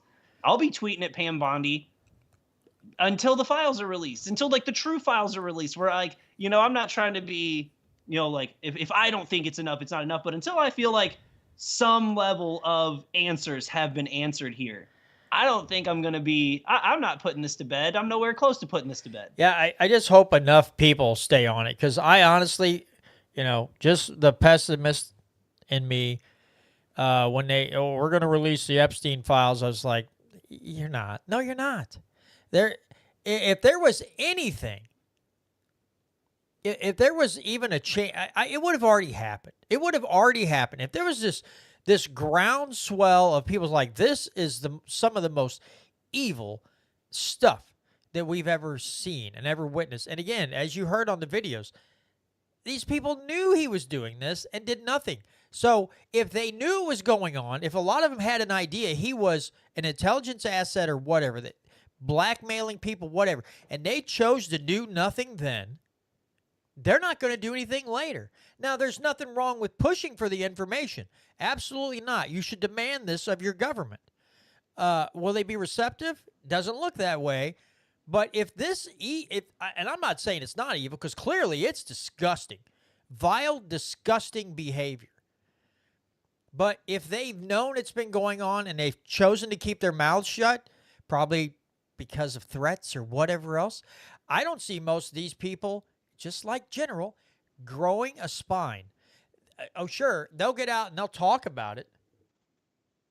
But, talk is cheap. We can hear these people flap their gums all day long, and there's nothing of substance coming out. So prove us wrong for once. Give us something of substance. Well, like you said, it's going to require a bunch of conservatives. Again, if the theory is true that Jeffrey Epstein was leaking information to both the CIA and the Mossad, and they were using this to, if the CIA and the Mossad, I'm not saying it's impossible, but with how many high-level people knew, like they said, they had John McCain's wife said in 2020, they knew what Epstein was doing. There's no way the American, members of America's government knew what was going on and the CIA wasn't involved. Because they're basically the only entity, like when the CIA used to, or still does, whatever, when the CIA sells drugs, like when they move narcotics across the southern border, there is no entity that's going to stop them, right? Like if the FBI was doing it, someone would leak it or it'd come out. But the CIA, they're very good about not letting their secrets out for the most part, really. And so there's just I find it almost unbelievable that the CIA and the Mossad were not in on this. Because even if it was just the CIA, it would be like it would be like certain members of the CIA would be culpable, right? And you could move pieces around, you know what I mean? Like we're weeding out the bad apples, whatever. But the reason that this story, I don't think will ever come out to its fullest is because I believe that Jeffrey Epstein was somehow leaking this information to the Mossad, whether it was through Elaine Maxwell. Because if you want to pull up that last picture I have that says the Blinken-Epstein connection, you'll see it's not, this isn't 6 degrees of separation here. This is like Elaine Maxwell's dad was a Mossad agent, agent. I keep mispronouncing that. But yeah, I mean, we're not connecting some wild dots in some huge conspiracy theory. This is like very, very you would have to really try to close your eyes and squint not to see it. And here's the thing, folks. I mean, you have to take a step back and look at this. The fact that no one, you can't even get a slight majority of Congress to step up and say, no, don't redact the names, put them out. And if I'm assuming what they said that about Epstein was true, that he was blackmailing all kinds of people from all kinds of countries, think of how that spread. Like, you get a mass of people that are being blackmailed, and then you have the connections of those people. The dominoes just fall into place. There'd be very few people in any agency, especially in the higher ups, any of these people that will be willing to say anything negative and make a push to release these files again, not unredacted. Just put the information out, put the list out. It just seems like there's so, like Voodoo Queen said, probably so many are involved, it would leave 5 people in Congress. But again, you got to think about all the people that are on these intelligence committees that knew, said nothing. Then you have the intelligence agencies, knew, said nothing. You have presidents, knew, said nothing. You have agents in other countries, knew, said nothing. And then all the people associated with them knew and said nothing. That kind of control over a governmental body is frightening. You have one guy working as an intelligence asset with intelligence agencies gathering all this blackmail material. It makes it really hard for the people to correct the behavior of their politicians. When you have Jeffrey Epsteins of the world and what they used to call the former like Pentagon people and CIA people, that they used to call them the company, who were doing shady dealings and with software so they could sell it to other countries and in order to spy on them, and the list goes on and on. I can't remember the name of that book. There was a book I read, and it was all about they called these guys the company. But yeah, they had this software. This author was collecting all this evidence, and she is at a location, and they're calling her saying, leave now. And she's still going around grabbing stuff, and they call her back, and they're like, are you still there? Yes. Get the hell out now. They're coming for you. And I wish I could remember the name of the book. It's crazy. But that's one instance. This, you had people from the UK. Was it Prince Andrew? His name kept coming up. Hollywood elitists. Elitists in government's name, like people like Bill Gates. Yes. Let's not forget Bill Gates and the on that list guy, the super duper smart scientist guy that was bound. Hawking. Stephen Hawking's name was on the list. And then you have your Tom Hanks's and all these other names are supposedly on the flight logs that, kind of got thrown out there. Think about all the people that in government, Hollywood, that people worship, whose names are probably associated. There's a whole lot of people don't want that list coming out. Well, here's what I think is crazy about our society, and it's just a note about it, right? Bill Clinton flew on that airplane 22 times and is still allowed to give speeches in public.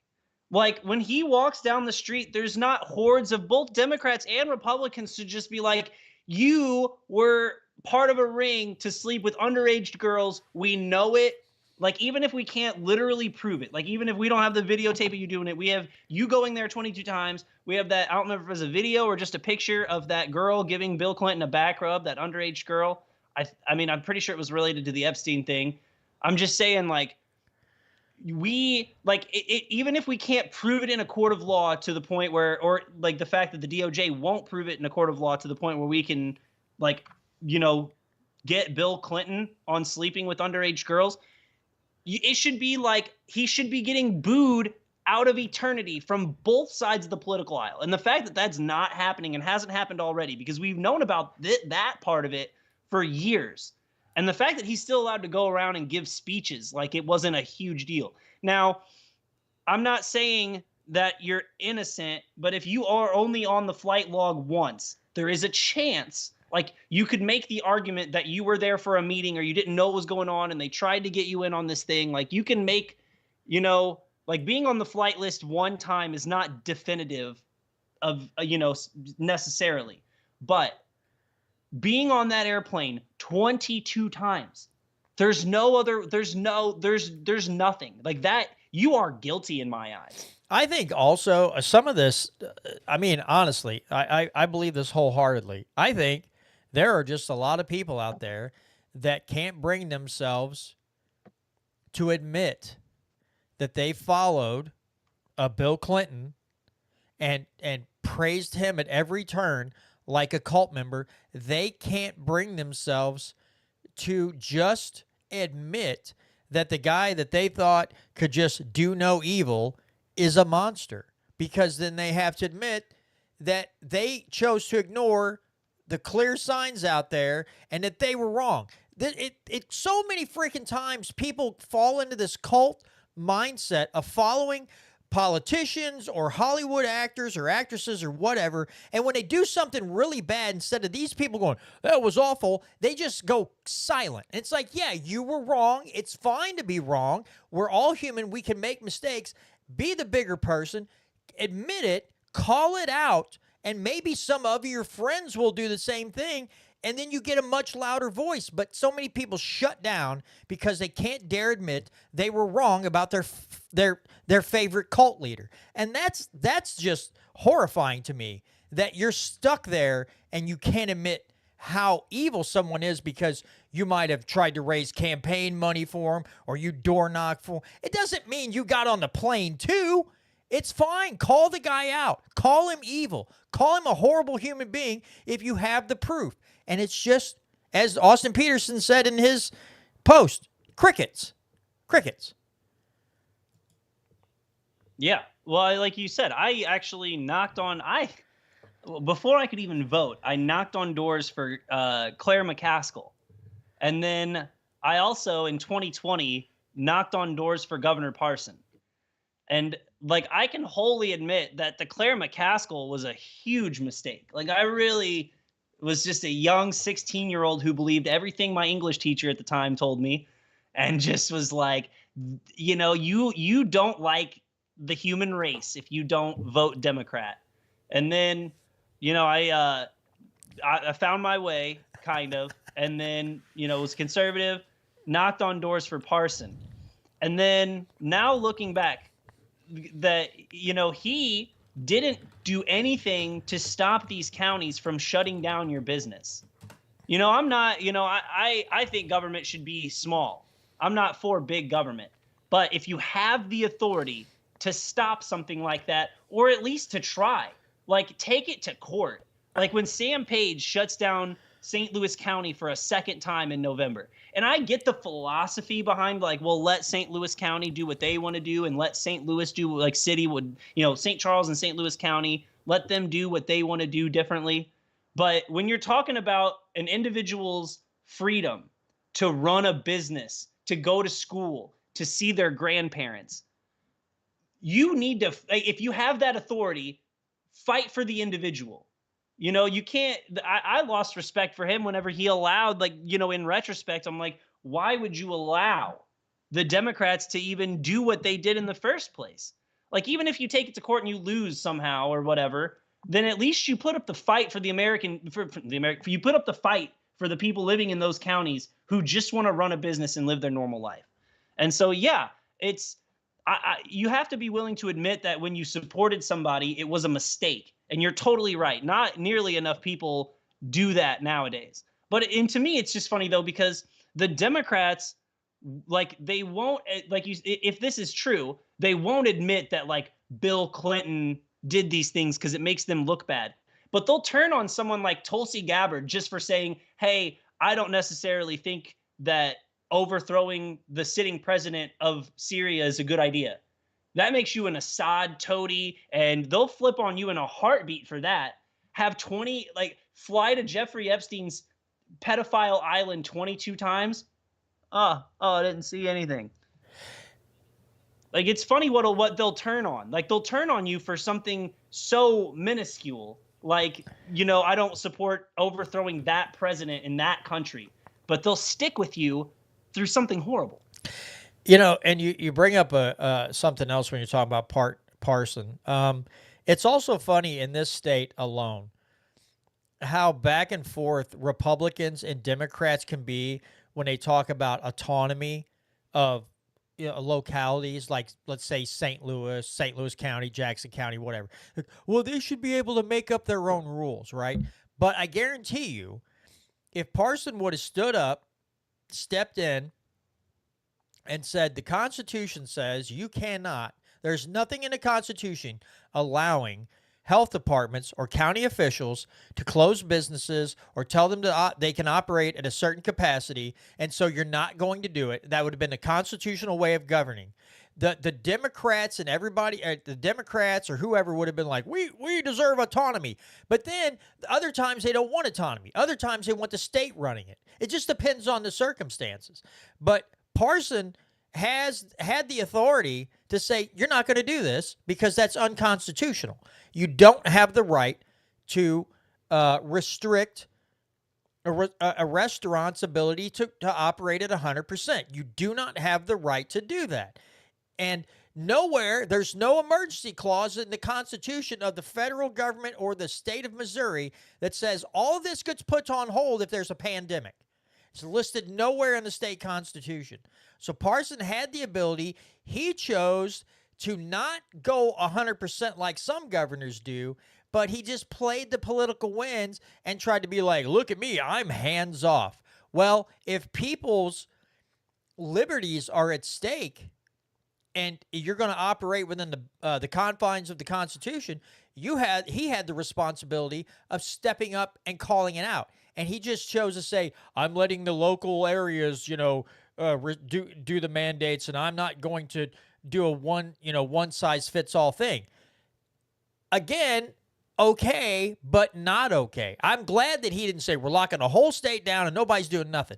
But he also could have said, I also will fight against counties or cities, whoever, who want to ruin the livelihoods of business owners. I will stand up for them. And he didn't. He was quiet. He played that middle ground, and he just danced around everything. And it's like, God, you're such a wuss. He was such a wuss. He was a coward at the time. But we had a lot of governors who were cowards. We had a lot of city officials everyone who were was cowards. a coward. Yeah. Again, I'm not necessarily picking on the only reason I picked on Parson in particular was because I knocked on doors for him in 2020.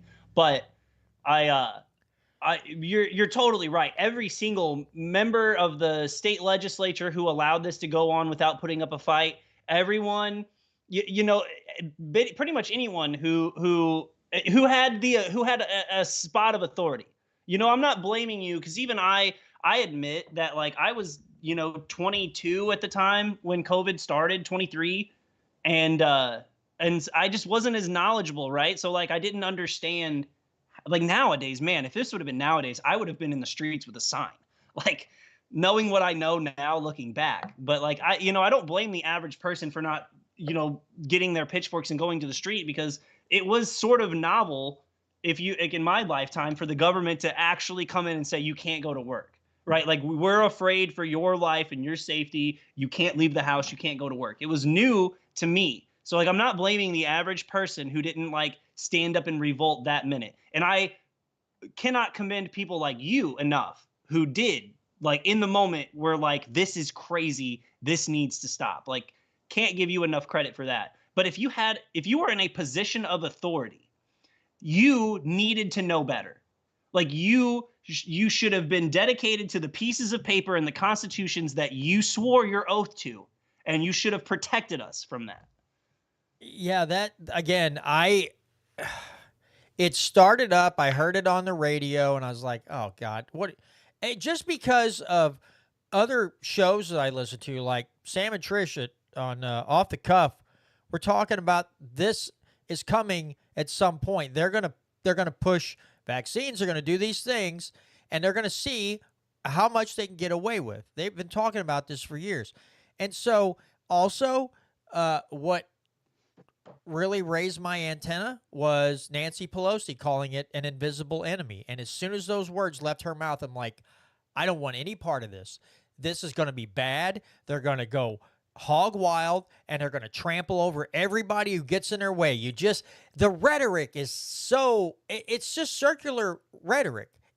That, it was almost like it was 9/11 in the form of a virus. If you see something, say something. Tell on your neighbors. Do this, do that. It was just a virus version of 9/11. We had an enemy, and everybody had to be scared of the enemy. Like, after 9/11, there was a terrorist under every rock and behind every bush, and Nancy Pelosi was, if you see something, say something. All this stuff was going on, and it was just, again, a viral version of 9/11 that these people pulled out. And as soon as I started hearing it, I'm like, I'm done. I just can't bear to hear this crap. And unfortunately, it's some weeks I just felt like when I was doing a podcast, I was doing the Push for Liberty podcast at that time. Every week, every Friday night, I was just on my show, railing against it. And once in a while, I would have to take a break because it was getting to be to where I was getting frustrated. And I was getting very angry because I kept seeing people just collapsing under the weight and not seeing a mass of people until 2-3 years in. They finally had enough. And it's like, as soon as they told restaurants you can only operate at 25% capacity or you can only do takeout orders, you should have been up in arms at that very time. That should have been no way, no how. If you are as dedicated to freedom as you say you are, every 4th of July you go out and light your fireworks and shove your mouth full of barbecue and America, America, America. At that time when they're shutting down businesses, that should have been the moment you stood up and said, no, we're not doing this. I get it. At the time, when you hear these things, it can be frightening to a lot of people who aren't used to listening to the rhetoric and then looking at it going, this sounds familiar. It's just in a different way. So I get it. But after a month, you should have been like, all right, clearly this is, whatever you're doing is not working. If you know what Tom Woods was doing, he was putting up graphs. Hey, here's states that one had a mask mandate and the other one didn't. Wouldn't put the name of the state in a graph. Which state is what? You couldn't tell. The spikes were at the same time, dipping at the same time, in different times of different years. Mask or no mask, they had the same spikes. You couldn't tell the freaking difference. It's like, okay, so when are we going to figure this out? Now, again, after a while, people finally got fed up. But I'm going into a place that's a multinational corporation. Hitachi's big business, right? And we're still having supply chain issues 5 years after this whole thing started. So supply chain issues haven't even straightened out yet. And people aren't even, unless you're paying it, you have to pay a little bit of attention. But it's not hard to see if you're in these big businesses and they're trying to get all this stuff in and it's just a struggle constantly. This is still part of the aftermath of COVID. You may not hear the word COVID anymore, but the after effects are still plaguing businesses to this day. And it's not just supply chains. The amount of jobs that were open and still open, that window is closing.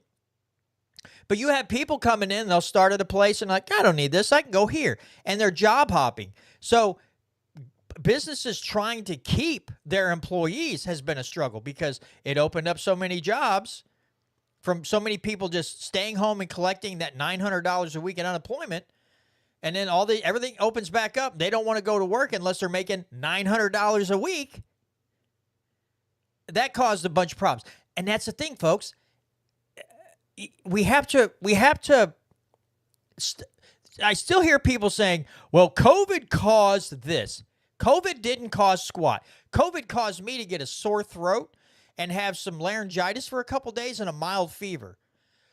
Government bureaucrats and wannabe tyrants caused the financial problems, killed businesses, created supply chain issues. COVID didn't do any of that.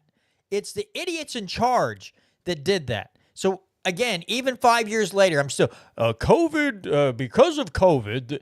No. I've never seen a virus put on a suit and go into a building and say, "Hey, I'm Charles COVID. All restaurants must operate at 25% capacity because if you breathe wrong, you'll catch me." Nope, that wasn't COVID. That was wannabe tyrants, arrogant fools who did this damage. And we're still reaping the whirlwind from the BS that they put everybody through. And I just still thinking about what we had to go through for those couple years. I wore a mask inside the building that I work in for a year and a half. And I still think about it, and it still angers me to this very day that we went through that. And at some point it worked so well that the idiot brigade will do it again. Yeah. No, like probably won't be able to pull off something identical to what they did, but like Trump this week, his administration arrested Mahmoud Khalil. He is a graduate from the Columbia University who I'm not going to say I know much about this guy in particular. I haven't really followed him. I just kind of heard about this story, but he's known for being they call him pro-Hamas, but he's big in the protests against the slaughtering of the Palestinians. They arrested him and they are going to deport him, even though right now, currently, he's a legal resident and he has not committed a crime. They are shutting down free speech if you talk about Israel. And it's just one of those things where, like, you would think at a certain point, like after how many people had their speech stifled during COVID who turned out to be on the right side of history, that this administration would have learned from that and be like, even if we don't agree with it, we're not going to stifle the speech. We're not going to arrest people and deport them who are legal residents simply for, speaking out against the government of Israel. But you'd be wrong. You'd be wrong because it's exactly what the Trump administration is doing. And that's what they ran on. He called Joe Biden a Palestinian. He called Chuck Schumer a Palestinian. Like, that's a race of people, as if that's an insult, I guess it's not. It's a nationality of people. They're Arab, but they're, it's like a country. And he called them a person from a country because he doesn't agree with them or doesn't like them. And so you could see this written on the wall that he was going to come in and stifle the speech. But like you said, at what point are people going to, like, even people who don't agree, even if think we should be giving half of our GDP and half of our federal budget to Israel, like, you should at least be standing up for someone's right to free speech. Like, but nope, that guy disagrees with me, so take away his speech. It is, again, it's free speech when it benefits them. And when it doesn't benefit them or it doesn't go with their agenda, they don't want you to say it. And people like to say this about Democrats because it is generally true. They are really bad on free speech. But Republicans are kind of just as bad as they are. They're maybe not to that extent all the time, but if you can't criticize another country in your own country, that's a problem. And folks, just because someone speaks out against a nation of what they're doing doesn't mean that they hate all Jewish people and all that just gets tied into the argument. Oh, this guy's an anti-Semite. Well, I guess then I am. I don't agree with what Israel's doing right now. I don't agree with us funding Israel to do what they're doing in the Gaza Strip. It doesn't mean I hate Jews. I have no hatred for a nationality of people. Okay? I really don't. The only people I don't like are people who go throw their weight around, try to oppress people, kill them needlessly, or, I don't know, give other people, tyrants in other countries money to fight a proxy war for us so we don't have to send our troops. We can just use their people like cannon fodder. I don't have use for those people. But if you're a Palestinian, I could give two cares less about anything to do with your nationality. You could be a German and hate the United States. Okay. Whoop-de-doo. What are you doing in my room? I swear to God, these dogs are like Houdinis. They just pop open the door like, "Hey, Dad, what's going on?" But yeah, I don't have hatred for somebody because of their nationality. I don't like people. I supremely hate people who want to. What are you doing? Now the new dog's in the room. She's like, "Oh, I can come in here too." But I just have a hatred for people who want to oppress others, fight needless wars, needlessly kill millions of people or displace them from their home country because they think it's cool or it makes them a lot of money in their stock portfolio, being, stockholders in Boeing and Raytheon and all these other countries. But again, we're too comfortable here, folks. And because we don't have bombs dropping on us daily, we don't have all these we're not surrounded by gunfire and different tribes battling each other all the time. It's real easy for a lot of people to sit here in this country and go, yeah, go ahead, fight proxy wars. Don't faze me none.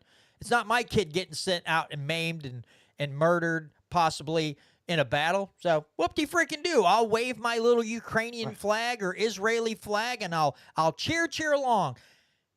And it's like, okay, but remember, how many times have we poked the bear and then they do attack, and then you forget all the circumstance. You focus on the attack, the media and the government tells you to be scared, and you fall right in line. You don't think about any consequences of what our government and what our military officials choose to do in other countries, poking the bear, making new enemies because we're spreading democracy. You guys want to hear something funny? Go on YouTube and look up the Soho Forum and listen to the debate between Scott Horton and Bill Kristol. Listen to Bill Kristol has nothing of substance to say. He says the most general things, trying to back up his cause, and Scott Horton is just sitting there laying out thing after thing after thing, and Kristol just goes, well, we just really don't like those evil people. Yeah, the ones you funded, you jackass. They didn't just show up like willy-nilly. You helped fund them, and now you're fighting them. It's one of the most. This guy was supposedly big in our national policy, or I'm sorry, our foreign policy, and then Scott Horton just like takes a knife out, cuts him down the middle, and just eviscerates him. I'm like, how is this? How did anybody listen to this guy? Everything he said was so basic and generalities and vague. It's like, how did people get captured? This guy? Bill Kristol's the guy? It was embarrassing for Bill Kristol.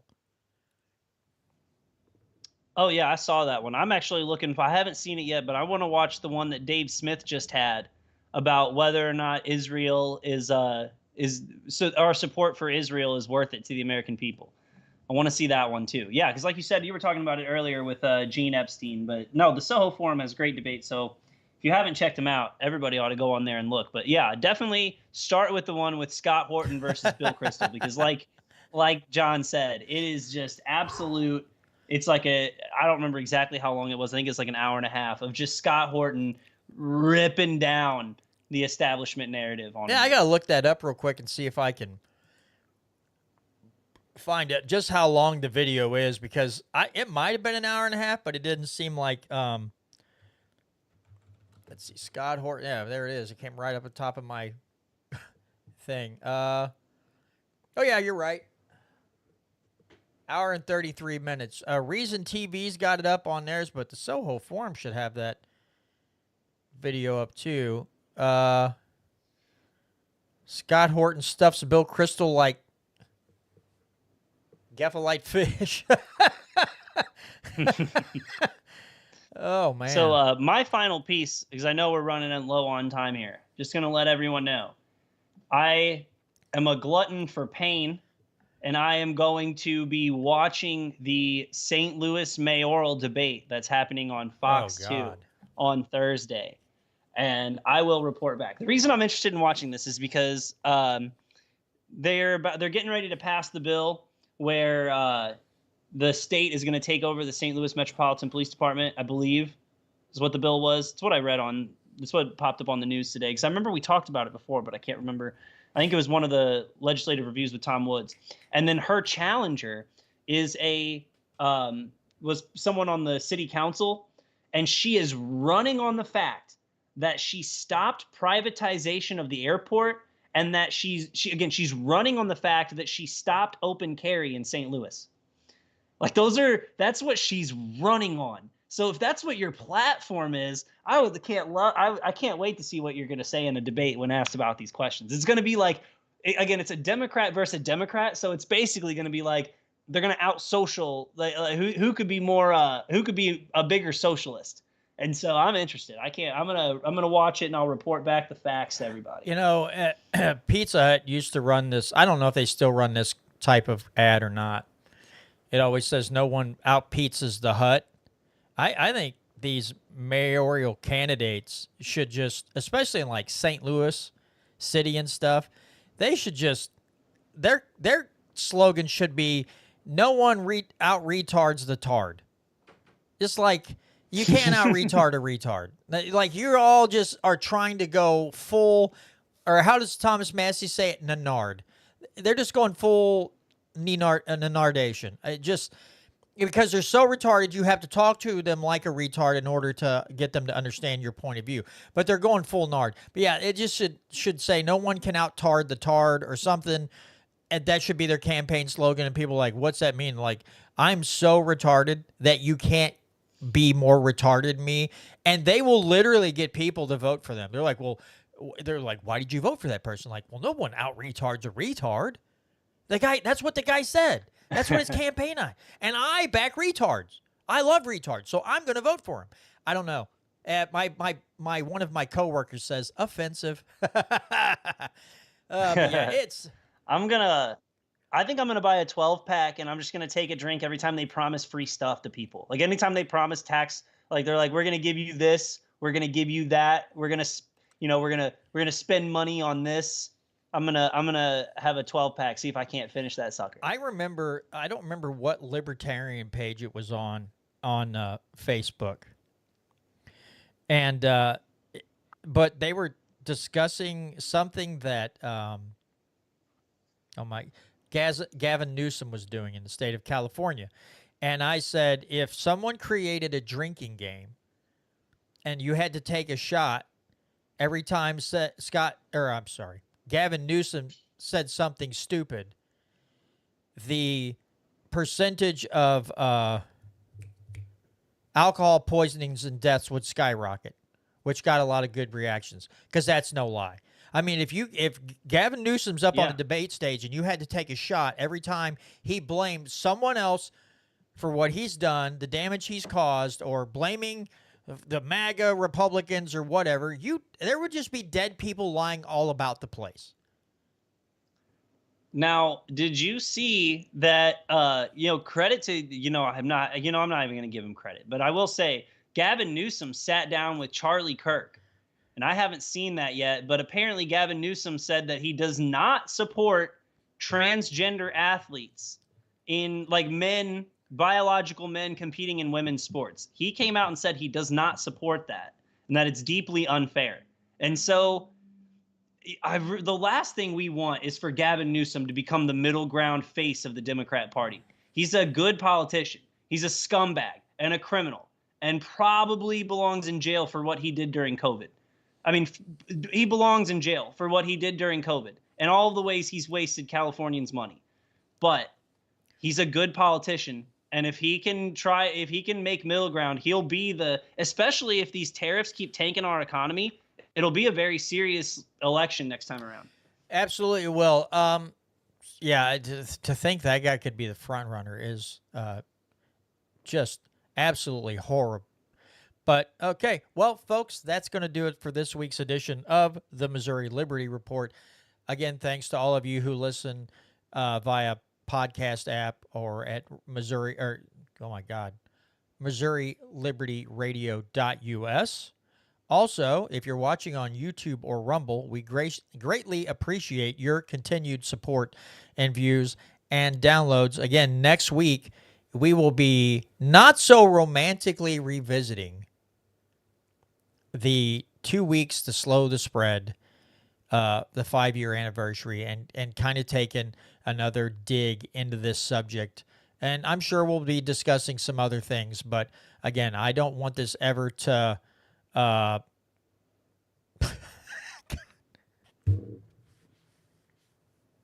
this dude that I work with, he's in the live chat just putting down stuff. He goes by the name of Kevin Spacey, and he's doing that on purpose because every time I see his name, I start laughing. But he just puts by heading to St. James Island. He's not really, but it's just the guy that I work with. But anyway, we want to take a dive into this. There'll be some other things we talk about. I don't want to spend a whole 2 hours on the 5-year anniversary of the COVID stupid. But it's something that I don't want people to ever get out of their minds what happened and to guard against this happening again. But again, folks, thanks to all of you who join us each and every week. Kevin Spacey, Voodoo Queen, Tom Martz was in here, Catherine Dreyer, as well as some others on the YouTube side. Appreciate each and every single one of you. And we will see you next Tuesday, right cha, on the Missouri Liberty Report. And what happened? What is going on now? Everything's going to heck in a handbasket.